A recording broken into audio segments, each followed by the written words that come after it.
self while always. Okay. He's asking if I had an individual self during the rescue attempt, and the answer is yes and no. Absolutely, my consciousness was more myself than I had ever been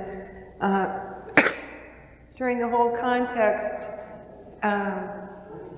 of the experience. I had a sense of self.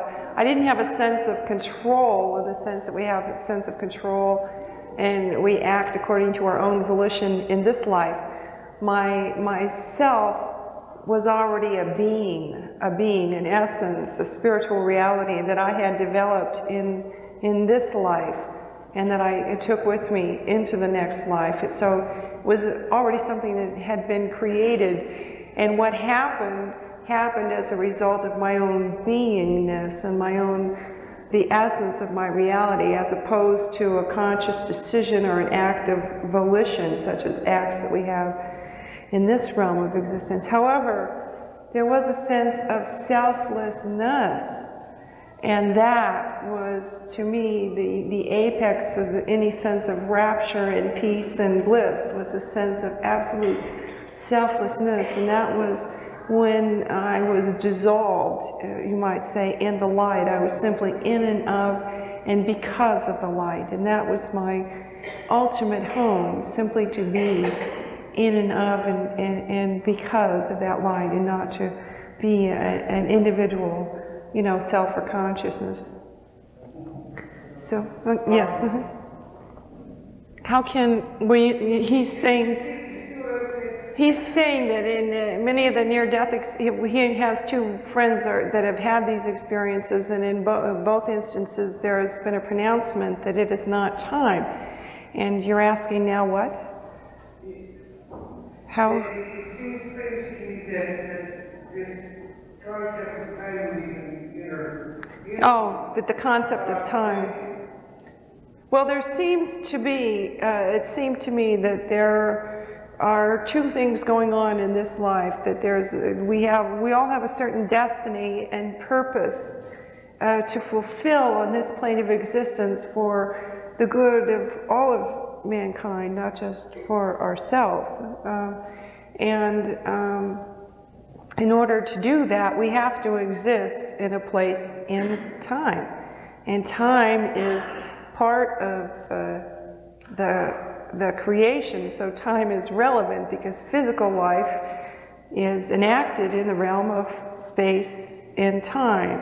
But a true life, we're told in our writings, is the life of the spirit, and the ultimate importance should be placed upon our soul or our spiritual life as opposed to our physical life. But there's no way to have physical life without time and space. It's in the realm of time and space that we are able to grow spiritually, because only in the realm of time and space do we have the wonderful opportunity to suffer.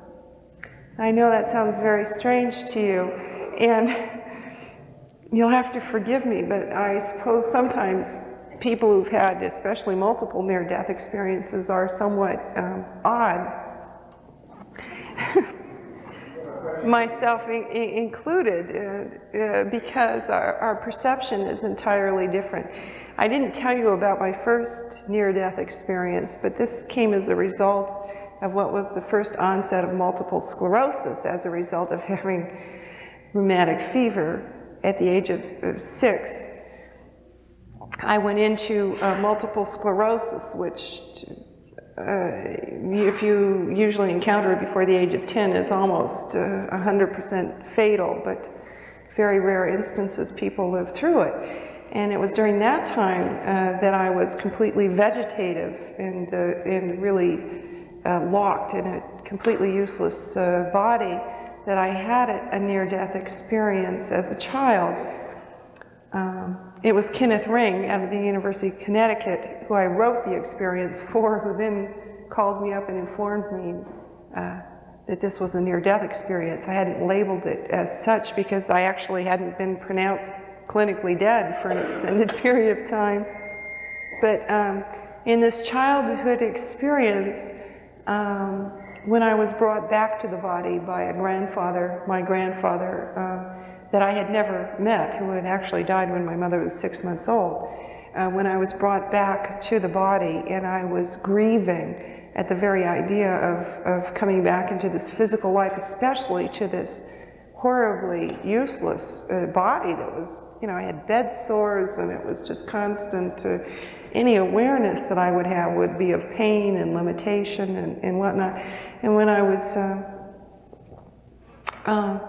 grieving to him and bemoaning the fact that I was being brought back to this life at that point in time, it became very clear to me that suffering in this life can very much be a gift. Not necessarily a gift, it's a catalyst, and a catalyst is neutral. But suffering gives us the opportunity to grow spiritually. And if our true reality is spiritual and not physical, and if our physical suffering results in the development of our spiritual being and spiritual qualities, then it can indeed be a gift. Because if you think about it, there's no moment that we can be courageous without the existence of pain and danger. There's no way that we can truly show compassion in this realm of existence unless, unfortunately, someone else may be suffering. There's no way that we can truly have patience, that spiritual quality of patience, and endure unless things are not going according to how we may desire. And so, if as a result of our physical suffering we can develop these eternal, these essential, these everlasting, these non-ephemeral qualities that are going to last beyond our mere 70 years of life, you know, into the next realm, then we are creating our own spiritual being that we're going to take with us. And that is the most glorious of achievements that we can possibly have. So suffering from that perspective gives us the opportunity to exhibit spiritual qualities and can indeed be a gift, not that one brings it on. So that was from my early childhood experience. It says in the writings, and we say this daily in a prayer, that you can really, our reason for living is to come to know and to love God, you know, and we also believe that we as individuals should contribute to an ever-advancing civilization. So, but the purpose of life, to me, I take that prayer and I translate it into another way of saying it, which is the purpose of life is, or to give our lives purpose. You know, to give our lives the purpose of life, the meaning in life is to give your life meaning. And what is that meaning? What is truly meaningful, you know? Is it the physical accumulation of things and awards and, you know, distinctions and whatnot? Or is it truly meaningful to serve humankind and to grow spiritually? I think that's really what we're here for. And in growing spiritually, that's what we do. We come to know and to love God and to contribute to an ever-advancing civilization. But there's no way for us to have the challenge without the light and the darkness, the contrast that's inherent in the physical world. If you think about it, if you walk into a room that's flooded with light, and it's also, you know that there's treasures in that room, just very wonderful things that are awaiting you. If you walk into that room and you're completely flooded with light, you won't be able to perceive anything. Your senses will be overwhelmed. Likewise, if you were to walk into that room and there to be absolute darkness, you couldn't perceive, you wouldn't be aware of the treasures that were there. And so in this physical life, we have both joy and pain, light and darkness, love and hate, all of those things, so that we can perceive the ultimate reality through the vehicle of this physical body. And so in that way, every moment of this life, as painful as it may be, is a gift to us. And even, I have a very dear Baha'i friend who has a daughter who was born severely brain damaged. And this woman and her husband and her family have incorporated this child very much into their lives, and she is unable really to do anything for herself. But it has become such a glorious thing to watch this family, to watch their dedication and their respect for the human spirit that's in that useless body, that it really has greatly inspired everyone that they come into contact with. And this is what Baha'u'llah says. He says in one of the hidden words, "For everything there is a sign. A sign of love is fortitude under my decree and patience under my trials." So to me personally, I look at that child and of the effects of that child as being really a sign of love in the world.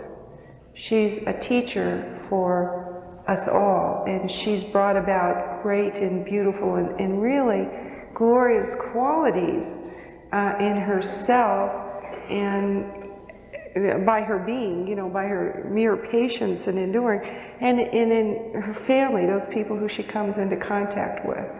So suffering is a challenge not only to the individual sufferer, but also to the community or the society or the people as a whole. You know, we have to realize that. So it's an entirely different way of looking at at life in the world, because that particular life, you would say, has no great material benefit. But if our true reality is spiritual, and if her being inspires selflessness and devotion and spiritual growth on the part of so many people, this begins to make, to me, a tremendous amount of rational sense.